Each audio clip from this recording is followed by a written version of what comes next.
Electrons in an atom are present in spaces called orbitals, and each orbital can fit different pairs of electrons. Now, free radicals are molecules with only one electron, or an unpaired electron, in their outer orbital. Free radicals have a habit of stealing electrons from any molecule they come across to make themselves stable, and it's what causes all the trouble and potentially can cause cellular injury. Now, a free radical is formed when any molecule gains or loses an electron. In the body, free radicals can be generated physiologically, which means as a part of normal metabolic processes, or pathologically, which is due to some disease. A major physiological source of free radicals is cellular respiration, which is also called oxidative phosphorylation. Oxidative phosphorylation is the process of making ATP by donating electrons to complexes embedded within the inner mitochondrial membrane. Together they form the electron transport chain, which pass electrons from complex to complex, and finally to oxygen, creating a proton gradient that will be used to make ATP. The final step of this process involves a molecule called cytochrome C oxidase, sometimes known as complex 4, which transfers electrons to oxygen. Normally, when oxygen gets 4 electrons, it gets converted into water. But when oxygen doesn't get all 4 electrons, then it'll have unpaired electrons in its orbital, giving rise to free radicals. Since these are formed from oxygen, they're collectively called reactive oxygen species, or simply ROS. Okay, so if oxygen is given 1 electron, it becomes superoxide. If it gets 2 electrons, it becomes hydrogen peroxide, or H2O2. And then 3 electrons, it's the hydroxyl radical. There are also pathological conditions where free radicals can be generated. First, they can be produced during inflammation by phagocytes, like macrophages and neutrophils. When a pathogen invades the body, the phagocyte gobbles up the pathogen, forming a phagolysosome. These phagocytes also have an enzyme called NADPH oxidase, which gets activated by the lysosomal enzymes, causing NADPH to undergo oxidation and lose 2 of its electrons. Nearby oxygen molecules can grab these electrons to form superoxide ions. Another enzyme, superoxide dismutase, can take these ions and combine them with hydrogen ions to form hydrogen peroxide. This process of producing superoxide ions and hydrogen peroxide is called the respiratory burst. Phagocytes also have a type of nitric oxide synthase, which is an enzyme that produces nitric oxide, which helps to kill the pathogen. But what nitric oxide also does is that it reacts with superoxide ions to form peroxynitrite free radical. These ions and molecules destroy pathogens by breaking down their cell membranes and damaging their proteins. Another way free radicals can be generated is through exposure to ionizing radiations, like ultraviolet light or X-rays. When the radiation hits the water in the tissues, it knocks off an electron from water, converting it into hydroxyl radical. Free radicals can also be generated when there's a buildup of metals like copper or iron in the body. For example, hemochromatosis is a condition where unusually high amounts of iron is absorbed.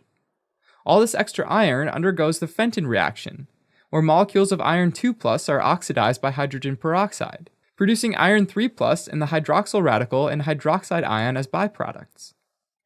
Now, iron 3+ can be reduced back to iron 2+ via hydrogen peroxide again, creating a peroxide radical and a proton. And then the cycle repeats, like an endless loop. So over time, free radicals formed as a result of the Fenton reaction slowly damage cells in various organs, and that can cause cell death and then lead to tissue fibrosis. Free radicals are also produced following ischemia, or reduced blood flow to an organ or tissue. At a cellular level, ischemic injury can lead to the production of reactive oxygen species by the mitochondria. If blood flow returns to the ischemic tissue, it's called reperfusion, and it brings more oxygen. Unfortunately though, all this oxygen reacts with the pre-existing free radicals to form more, causing more cell damage. This is called reperfusion injury. Finally, free radicals can also be generated when chemicals or medication that enter the body are being metabolized by the liver. For example, when the liver breaks down a drug like acetaminophen or Tylenol, a lot of free radicals are generated, and this could cause massive damage to the liver. Since the body generates free radicals even under normal conditions, there are certain defense mechanisms in place to keep them in check. One of them is antioxidants, like vitamin A, vitamin C, and vitamin E, which donate electrons to neutralize free radicals and protect the cells. Another molecule in our body called glutathione acts as an antioxidant and neutralizes hydrogen peroxide. In order to function, two glutathiones need to be in the reduced state where they can donate an electron and a proton to the hydrogen peroxide and convert it into harmless water. However, this oxidizes glutathione. So before it can get back to work, an enzyme called glutathione reductase uses NADPH as an electron donor and reduces the oxidized glutathione back into its working state. After giving up its electron, the NADPH becomes NADP+. So to replenish the supply of NADPH, an enzyme called glucose-6-phosphate dehydrogenase, or G6PD, reduces NADP+ back to NADPH by oxidizing glucose-6-phosphate. Glucose-6-phosphate is a metabolite of glucose, so we usually have a ready supply of this molecule as long as we're not starving. Another defense mechanism is metal carrier proteins, which bind to the metal ions and help in transporting or storing them. This way, it's sort of like the ions are hidden away, and so are not able to generate free radicals.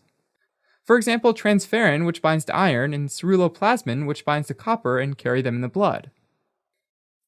And finally, there are also free radical scavenging enzymes, which convert the free radicals into harmless substances like water.